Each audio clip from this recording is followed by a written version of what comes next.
الحمد لله نحمده ونستعينه ونستغفره ونعوذ بالله من شرور أنفسنا ومن سيئات أعمالنا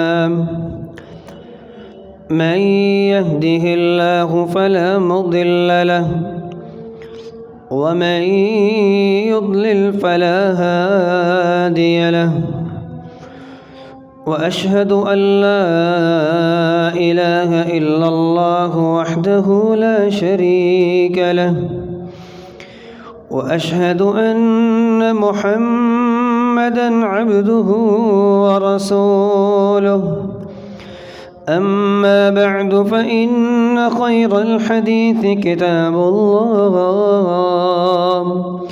وخير الهدي هدي محمد صلى الله عليه وسلم وشر الأمور محدثاتها وكل محدثة بدعة وكل بدعة ضلالة وكل ضلالة في النار. يا أيها الذين آمنوا اتقوا الله حق تقاته ولا تموتن إلا وأنتم مسلمون. يا أيها الناس اتقوا ربكم الذي خلقكم من نفس واحدة وخلق منها زوجها وبث منهما رجالا كثيرا ونساء واتقوا الله الذي تساءلون به والأرحام إن الله كان عليكم رقيبا. يا أيها الذين آمنوا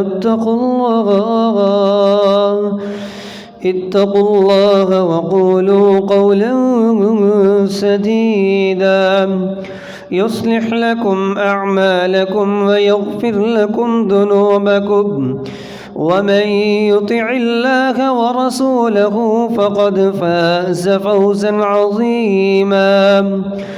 اللهم صل على محمد وعلى آل محمد كما صليت على إبراهيم وعلى آل إبراهيم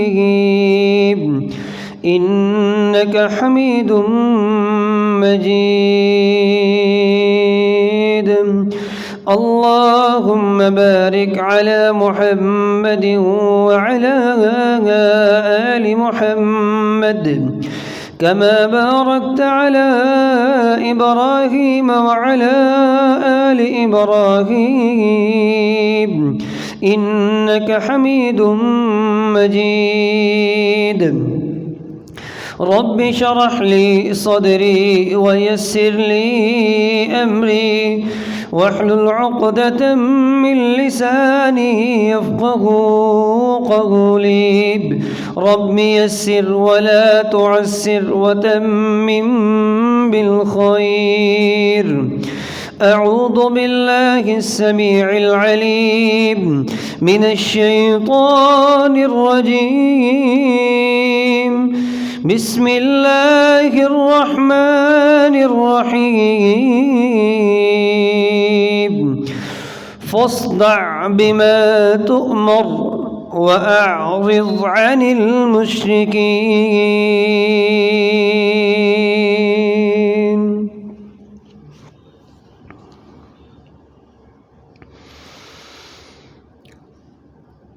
ہر قسم کی حمد و ثنا، کبریائی، بڑائی، شہنشائی، یکتائی اللہ وحدہ لا شریک کے لیے جو مالک ملک، خالق کل ہے. درود و سلام امام الانبیاء جناب محمد الرسول اللہ صلی اللہ علیہ وآلہ وصحبہ وسلم کی مقدس مطہر بابرکت ہستی پر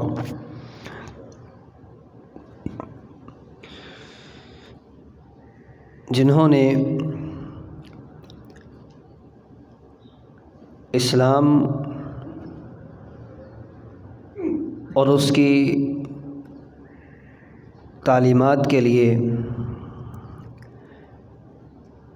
شب و روز دن اور رات محنت مشقت اور انتہائی اہتمام فرمایا ہے۔ رحمت اور بخشش کی دعا جناب صحابہ کرام کے لیے، تابعین اعظام کے لیے، فقہاء کرام کے لیے، محدثین اعظام کے لیے، علماء کرام کے لیے، جو دین اسلام کی روشنی کو لوگوں تک پہنچاتے رہے ہیں اور اس کے ذریعے سے انسانی دل کو ایمان کے نور سے منور کرتے رہے ہیں، کر رہے ہیں۔ علم وحی کو پڑھتے رہے، پڑھاتے رہے، سیکھتے رہے، سکھاتے رہے۔ عزیزان گرامی، سیرت النبی قدم بقدم الحمدللہ ہم سلسلہ وار اس کو جاری رکھے ہوئے ہیں۔ ہماری بات اس موڑ پر پہنچی تھی کہ رسول اللہ صلی اللہ علیہ وسلم کی اسلامی تعلیمات کے پرچار پر مشرکین مکہ نے انتہائی قدم اٹھایا کہ آپ صلی اللہ علیہ وسلم کے خاندان سے معاشی اور سماجی رابطے کو منقطع کر دیا، جس کا سب سے بڑا مظہر آپ اور آپ کے خاندان کا شیب ابی طالب میں محصور ہو جانا تھا۔ یہ وہ جگہ تھی جہاں پر آپ کے خاندان کی کچھ رہائش گاہیں تھیں۔ یہ مکہ سے، بیت اللہ سے ذرا ہٹ کے وہاں پر موجود تھیں۔ آپ کا خاندان وہیں پر تھا۔ ان کو کوئی چیز خریدنے بیچنے نہیں دی جاتی تھی۔ ایک کٹھن مرحلہ، تکلیف دہ صورتحال جس سے نبوت کا خاندان دوچار تھا۔ اسی سلسلے میں 3 سال کا وقت گزرا۔ تمام تر مکہ کے مشرکین اس بائیکاٹ کے مکمل حمایتی اور اس کو عملی جامہ پہنانے کے لیے مکمل طور پر پرجوش نظر آتے تھے، لیکن ان میں کچھ ایسے لوگ بھی تھے جو خدا ترس، خاندان کی محبت اور دل میں کچھ نہ کچھ ان کے لیے نرم گوشہ رکھنے والے تھے۔ ان افراد میں نمایاں افراد حشام بن عمر، ابو البختری عاص بن ہشام اور دیگر نام آتے ہیں، جو اس شیب ابی طالب کے دور میں بھی آپ صلی اللہ علیہ وسلم کے خاندان سے محبت اور ان سے نرم گوشہ رکھتے تھے۔ یہ 3 سال کا عرصہ اس تکلیف میں گزارنے کے بعد مشرکین میں سے جو مکہ کے رہنے والے تھے، ان کے کچھ عمائدین، کچھ سرداران کے دل میں یہ بات آئی کہ ہم اطمینان سے رہیں، سکون سے رہیں، اور ہمارے ہی خاندان کے لوگ، ہمارے ساتھ ہی رہنے والے کچھ افراد، کچھ حضرات وہ بھوکے پیاسے رہیں، بھوک پیاس سے ان کے بچوں کی آوازیں شیب ابی طالب سے باہر مکہ میں سنائی دیں، ان سے یہ برداشت نہیں ہو رہا تھا۔ تو سب سے پہلا قدم اٹھانے والے ہشام بن عمر وہ از خود ہی یہ فیصلہ کرتے ہیں کہ میں اس معاہدے کی اس تکلیف دہ صورتحال کا مقابلہ کروں گا، لیکن اکیلے تھے، کیا کر سکتے تھے؟ سوچا کس کے پاس جاؤں، کس سے بات کروں؟ تو ان کی نظر زہیر بن ابی امیہ جو خوداتر سے سردار تھا اس کے پاس پہنچے، دل کی بات بتائی کہ ہم کھاتے پیتے ہیں، اطمینان سے ہیں، ہمارے ہی بھائی لوگ، خاندان تکلیف میں ہے، ہم کیسے سکون سے رہ سکتے ہیں؟ کہنے لگے ہم اکیلے ہیں، کیا کر سکتے ہیں؟ کہتے نہیں، ہم دو ہیں، آپ بھی ہیں اور میں بھی ہیں، ہم تیسرے کی تلاش میں نکلتے ہیں۔ تیسرے کی تلاش میں نکلے، مطعم بن عدی معافی ضمیر بیان کیا، وہ بھی ساتھ شامل ہوئے۔ چوتھے کی تلاش میں نکلے، ابو البختری عاص بن ہشام، اس کو راضی کیا، اور پانچویں کی تلاش میں نکلے زمع بن اسود۔ یہ 5 سردار اس بات پر متفق ہوئے کہ ہم اس معاہدے کی خلاف ورزی پر آواز اٹھائیں گے، ہم اس معاہدے کی خلاف ورزی پر زور دیں گے، اور جو معاہدہ نافذ کیا جا چکا اس کے خلاف اپنی آواز کو بلند کریں گے۔ یہ سب کے سب مکہ کے بلائی حصے الحجون کے مقام پر میٹنگ کرتے ہیں۔ رات کے وقت میں میٹنگ ہوئی، سب نے یہ طے کیا، صبح ہوئی، مشرکین مکہ حرم کعبہ میں اپنی اپنی ٹولیوں میں اپنی اپنی جماعتوں میں بیٹھے ہیں، گپ شپ کا تبصرے و تجزیے کا دور چل رہا ہے۔ تو زہیر بن امیہ جو ان 5 سرداروں میں تھا، جس نے کہا تھا کہ ہم اس معاہدے کی خلاف ورزی کریں گے، اس پر آواز اٹھائیں گے، اس نے کہا بات میں شروع کروں گا۔ وہ انتہائی خوبصورت اور عمدہ پوشاک اور لباس زیب تن کر کے حرم مکی میں داخل ہوا، کعبہ کے 7 چکر لگائے، طواف کیا، اور لوگوں کو مخاطب کرتے ہوئے کہتا یا ایھا الناس، اے لوگوں، اے قریش کے سرداروں، اے مکہ کے رہنے والوں، میری بات کو سنو۔ یہ ایک ایسا تکلیف دہ منظر ہے، ہم انتہائی خوبصورت زندگی گزار رہے ہیں، مزے کر رہے ہیں، ہمیں کھانے کو ہر چیز ملتی ہے، جو بھی تاجر باہر سے آتا ہم اسے ہر چیز خرید لیتے ہیں، اپنا ہی بھائی لوگ، اپنا ہی خاندان، جگر گوشے، وہ قریب شیب ابی طالب میں رو رہے ہیں، بلک رہے ہیں، بچوں کی آوازیں ہم سنتے ہیں۔ کیسا ہمارا دماغ ہے، کیسے ہمارے دل سخت ہو چکے، ہمیں کوئی اثر ہی نہیں ہوتا۔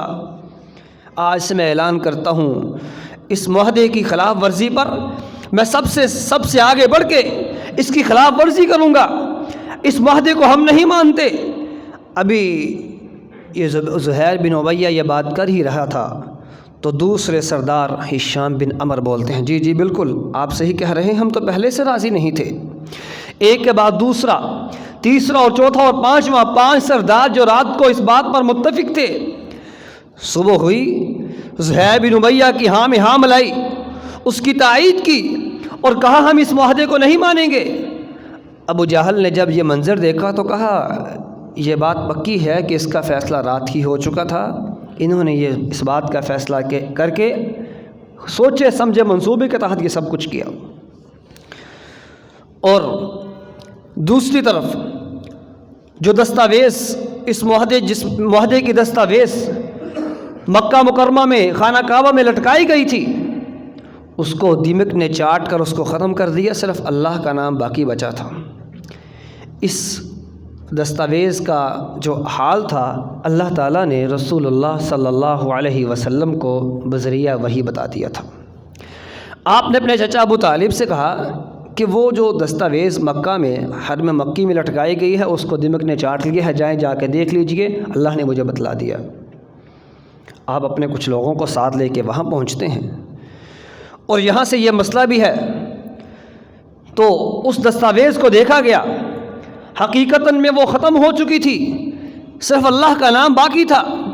تو اللہ کے نام کو لے کر اس دستاویز کو ختم کر کے اس معاہدے کو ختم کیا جا چکا تھا کہ یہ معاہدہ جو ظلم پر مبنی تھا ہم اس کو نہیں مانتے۔ اور اس طریقے سے اللہ تعالیٰ نے اس بڑی مصیبت سے، بڑے محاصرے سے، بڑی آزمائش سے مسلمانوں کو اپنی رحمت سے بچایا، اور مسلمان اپنی معمول کی زندگی میں آئے جو اللہ کی توفیق سے اسلام ایمان سے بھرپور تھی، اور اپنے معمول کے مطابق اللہ اور اس کے دین کی طرف دعوت دینے میں سرگرم ہوئے۔ عزیزان گرامی، وقت معمول کے مطابق گزرتا رہا، لیکن قریش مکہ جو انتہائی ہزیمت کے باوجود بھی اسلام اور مسلمانوں کو تنگ کرنے، ان پر طنز کرنے اور کسی نہ کسی طریقے سے مذاق اور ٹھٹھا کرنے سے باز نہ آتے، یہ وقت گزرتا رہا کہ اچانک ایک عراشی نامی تاجر جو شام سے آیا تھا، مکہ مکرمہ میں آیا اور کچھ سامان بیچا، اونٹ بیچا، اور اس کو خریدنے والا ابو جہل تھا۔ ابو جہل نے خریدا، پیسے دیے ہی نہیں، ٹال مٹول کرنے لگا۔ اب جب وہ عراشی نامی تاجر، اس نے آ کر قریش مکہ کے سرداروں کو کہا میرا پیسہ لے کر دیجئے، میں تو ایک غریب تاجر ہوں، اتنی دور سے آیا ہوں، اگر تم ظلم کرو گے تو تاجر تمہارے پاس کیسے آئیں گے؟ تجارت تب ہی ہوگی جب یہاں پر امن اور اطمینان ہوگا۔ لوگ آپ کے پاس آتے حرم کی وجہ سے، اور آپ ان پر ظلم کرتے ہو۔ کسی نے اس کی بات نہ سنی، بلکہ کچھ نوجوانوں نے بطور مذاق ٹھٹھا کرتے ہوئے اس کو کہا، وہ جو شخصیت بیٹھی ہے نا آپ کے سامنے، جناب محمد الرسول اللہ صلی اللہ علیہ وآلہ وصحبہ وسلم کی طرف اشارہ کیا، اس کے پاس جاؤ، جا کر کہو ابو جہل سے میرا پیسہ دلوائیے، وہی دلا سکتے اور کسی نے نہیں دلوانا۔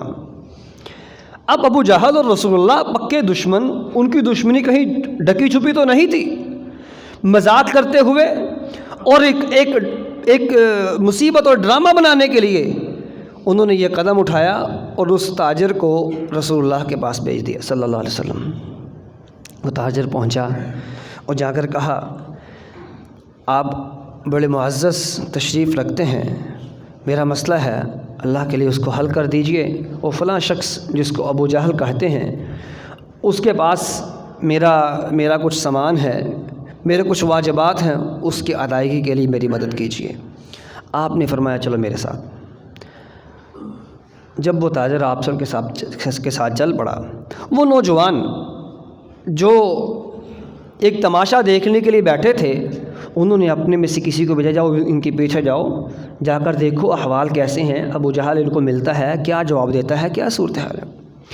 آپ صلی اللہ علیہ وسلم ابو جہل کے دروازے پر پہنچتے ہیں، دروازہ نوک کیا، آواز ہے کون؟ من انتا، آپ کون ہیں؟ انا محمد صلی اللہ علیہ وسلم۔ آپ نے بڑے وقار سے جواب دی، میں محمد صلی اللہ علیہ وسلم۔ دروازہ کھولو۔ اس نے دروازہ کھولا، آپ صلی اللہ علیہ وسلم فرماتے ہیں، اعطی هذا الرجل حق، ابو جہل اس آدمی کو اس کا حق دے دیجئے، اس کا حق دو۔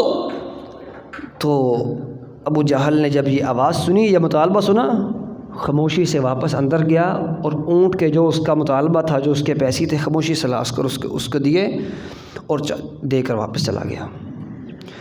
آپ نے اس تاجر سے کہا، جائیے، اللہ تعالیٰ آپ کو سلامت رکھے، آپ کا کام مکمل ہوا، آپ تشریف لے جائیے۔ وہ تاجر دعائیں دیتا ہوا واپس چلا گیا۔ آپ صلی اللہ علیہ وسلم بھی اپنے کام کے لیے چلے گئے، لیکن وہ آدمی جو آپ کے پیچھے تھا، احوال بتانے کے لیے جب واپس پہنچا تو مکے کے ان نوجوانوں نے پوچھا کیا حال رہا، کیسا رہا؟ تو اس نے بتایا کہ آپ نے جب اس سے پوچھا، ابو جہل نے کوئی بات ہی نہیں کی۔ ابو جہل جو دشمن اعلیٰ تھا، اس نے کوئی رد عمل ہی نہیں دیا، ریئیکشن ہی نہیں دیا، اس چپ کر کے پیسے دیے اور واپس۔ ابو جہل جب اس مجلس میں پہنچا تو ان نوجوانوں نے جو ابو جہل کے اشاروں پر ناچا کرتے تھے پوچھا، سردار تجھے کیا ہوا؟ تو نے بڑی آسانی سے پیسے دے دیے، تو کوئی رد عمل، کوئی ریئیکشن، کچھ بھی نہیں۔ کہنے لگا، مجھ سے پوچھتے ہو، جب میں نے دروازہ کھولا محمد صلی اللہ علیہ وسلم نے مجھ سے پیسے مانگے، یقین کیجئے اس کے ساتھ ایک اتنا بڑا اونٹ تھا، جب بڑے اس کے باہر تھے، موٹی گردن تھی، اگر میں ذرا بھی چونچرا کرتا وہ اونٹ مجھے نگل لیتا۔ میں نے اس کے ڈر سے اس کو کوئی جواب نہ دیا، اس کا حق اس کو دلا دیا۔ عزیزان گرامی، رسول اللہ صلی اللہ علیہ وسلم انتہائی اللہ کی قربت اور آپ صلی اللہ علیہ وسلم پر آزمائشوں کا دور سے گزرتے ہوئے اللہ کی قربتوں کو محسوس کرتے ہوئے ظلم کفر کے خلاف آواز اٹھاتے رہے۔ اللہ کی توفیق اور کچھ لوگوں کی حمایت آپ کو نصیب رہی، آپ کے ساتھ جاری رہی۔ ان میں ایک شخصیت ابو طالب کی تھی، جنہوں نے اپنے چچا ہونے کا خوب حق نبھایا۔ حضرت عبد المطلب کی وفات کے بعد ابو طالب کے سرپرستی میں آئے، تب سے لے کر نبوت کے مختلف ادوار میں آپ صلی اللہ علیہ وسلم کے ساتھ قدم سے قدم ملا کے، کندھے سے کندھا ملا کے آپ کے لیے مکمل طور پر ایک ڈال کی حیثیت اگر بنے رہے تھے وہ ابو طالب تھے۔ تو آج شیب ابی طالب کی کمزوری کے بعد وہ مرض الموت میں مبتلا ہیں، بستر مرگ پر وہ جا چکے ہیں۔ قریشی سرداروں نے کہا اگرچہ وہ محمد صلی اللہ علیہ وسلم کو پناہ دیتے ہیں لیکن ہمارے دینی بھائی ہیں، ہم ان کے پاس جا کے ان کی تماداری کرتے ہیں۔ تماداری کی باتیں شروع ہوئیں۔ موضوع بحث پھر محمد صلی اللہ علیہ وسلم کی ذات گرامی ہے۔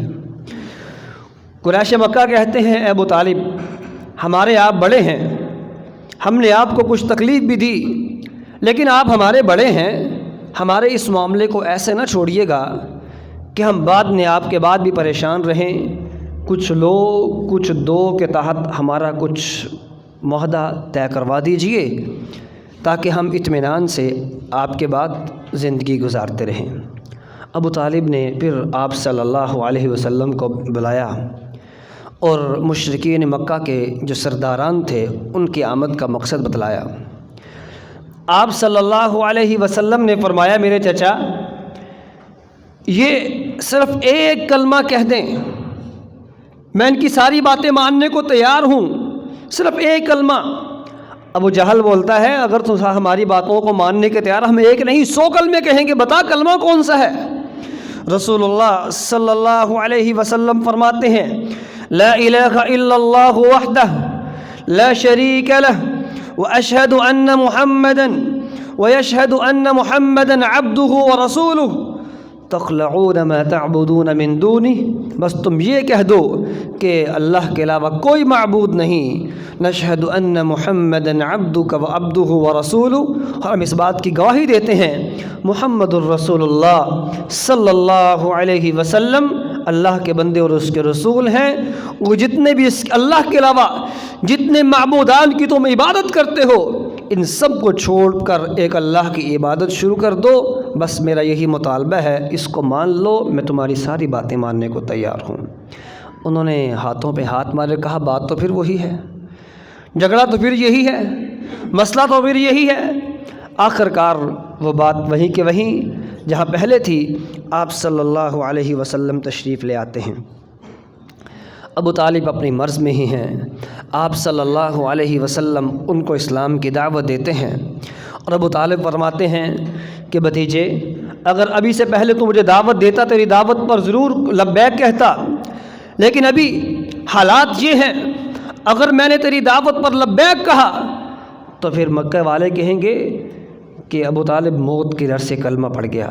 صحیح بخاری کی روایت ہے، رسول اللہ صلی اللہ علیہ وسلم فرماتے ہیں ابو طالب کا آخری وقت ہے، یا عم قل لا الہ الا اللہ وحدہ لا شریک لہ اشہد لک بہا عند اللہ۔ اے میرے چچا آپ صرف ایک دفعہ اس کلمے کو پڑھ دیں کہ میں اللہ کے علاوہ کسی کی عبادت نہیں کرتا، وہ اکیلا ہے، اس کا کوئی شریک نہیں، اشہد لک بہا عند اللہ، اس کلمے کو لے کر اللہ کے ہاں آپ کی سفارش کر لوں گا، ایک کلمہ پڑھ دیجئے۔ ابو طالب کہتے ہیں بھتیجے میں موت کے ڈر سے کلمہ نہیں پڑھنا چاہتا۔ عزیزان گرامی اس کے مقابلے میں بہت سی روایات جو مختلف کتابوں میں مل جاتی ہیں، لیکن اس صحیح بخاری کی روایت کے مقابلے میں تمام روایات جو اس کے متبادل اس کے مخالف مفہوم دیتی ہیں وہ کسی بھی صحیح سند سے ثابت نہیں۔ رسول اللہ صلی اللہ علیہ وسلم کا یہ عمل، یہ سارا واقعہ صحیح بخاری میں آپ صلی اللہ علیہ وسلم دعوت دے رہے ہیں اور ان کے آخری کلمات تھے میں عبد المطلب کے دین پر مر رہا ہوں۔ عزیزان گرامی، ابو طالب اللہ کے پاس پہنچتے ہیں، ان کے بارے میں مزید بھی تفصیلات صحیح احادیث میں ملتی ہیں۔ خیر، آپ صلی اللہ علیہ وسلم کے لیے یہ انتہائی تکلیف دہ امر تھا۔ آپ صلی اللہ علیہ وسلم اپنے چچا کے جانے پر تو غمگین ہی تھے، لیکن کچھ اور معاملات تھے جس سے آپ پریشان ہو رہے تھے۔ آپ صلی اللہ علیہ وسلم چاہتے تھے میرا چچا آخری وقت میں میرے پاس کلمہ پڑھ دیتا، لیکن وہ مشرکین مکہ کے کچھ سردار ابو جہل، عبداللہ بن ابی امیہ جو بالکل ساتھ بیٹھا کہہ رہے تھے کہ ابو طالب کیا عبد المطلب کا دین چھوڑ دیں گے؟ کہا نہیں، عبد المطلب کے دین پر مر رہا ہوں۔ عزیزان گرامی، یہاں سے ہمیں سمجھنا چاہیے کہ انسان اپنے معاشرے کی قدغنوں کو، اپنے معاشرے کی انانیت کو، اپنے معاشرے کے رکھ رکھاؤ اور رہن سہن کو، اپنی ناک کو بجانے کے لیے کہاں تک چلتا ہے۔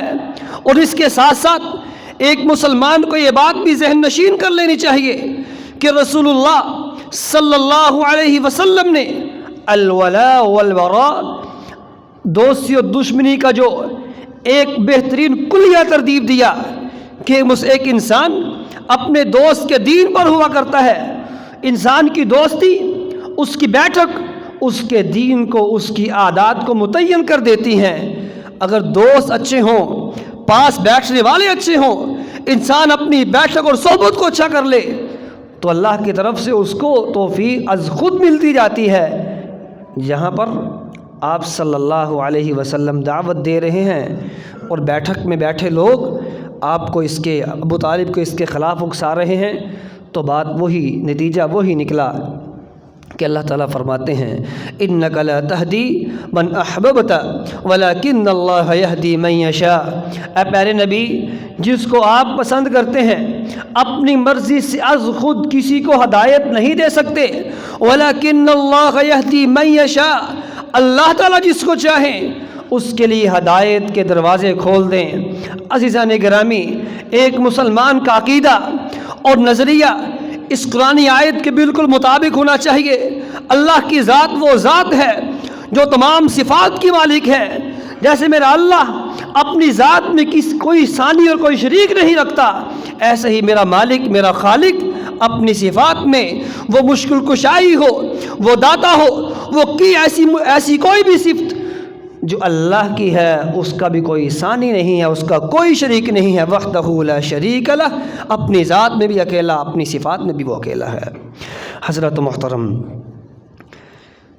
اسی کے ساتھ ہی نبوت کے 10ویں سال ہی آپ صلی اللہ علیہ وسلم کی زوجہ محترمہ، رفیق خاص، رفیقہ حیات حضرت خدیجہ رضی اللہ عنہا وہ دنیا سے رخصت ہوتی ہیں، اور یہ ان کی وفات ابو طالب کی وفات کے کچھ ہی عرصہ کے بعد ہوتی ہے۔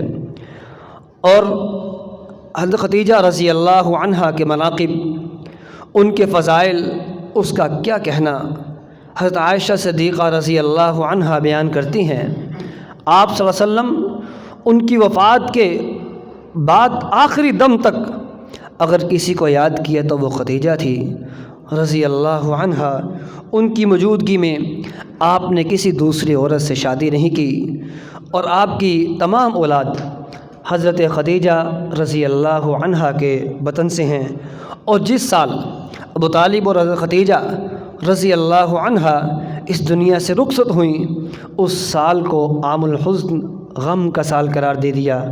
عزیزان گرامی، مشرکین مکہ کے لیے باہر اگر کوئی ڈال تھا تو ابو طالب، گھر میں اگر محبت بانٹنے والی اور ڈھارس بنانے والی کوئی خاتون وہ تھی تو آپ کی بیوی خدیجہ رضی اللہ عنہا، جنہوں نے آپ کا ہر وقت، ہر لمحے آپ کا ساتھ دیا، آپ کے اپنے مال کے ساتھ، اپنے اس منصبی اور وہ جو خاندانی تعلقات تھے اس کے ساتھ آپ کا مکمل ساتھ دیا۔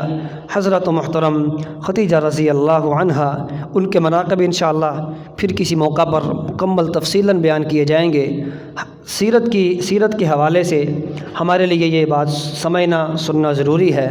خدیجہ رضی اللہ عنہا آپ کی وہ زوجہ محترمہ ہیں جو آپ صلی اللہ علیہ وسلم کے لیے کسی لمحے نہ بھولنے والی، بلکہ ان کے جانے کے بعد آپ ان کی سہیلیوں کا اور اس کے ساتھ جتنے بھی متعلق خواتین تھیں ان کا بھی مکمل خیال رکھتے کہ یہ خدیجہ رضی اللہ عنہا کے ساتھ ان کا کوئی تعلق تھا۔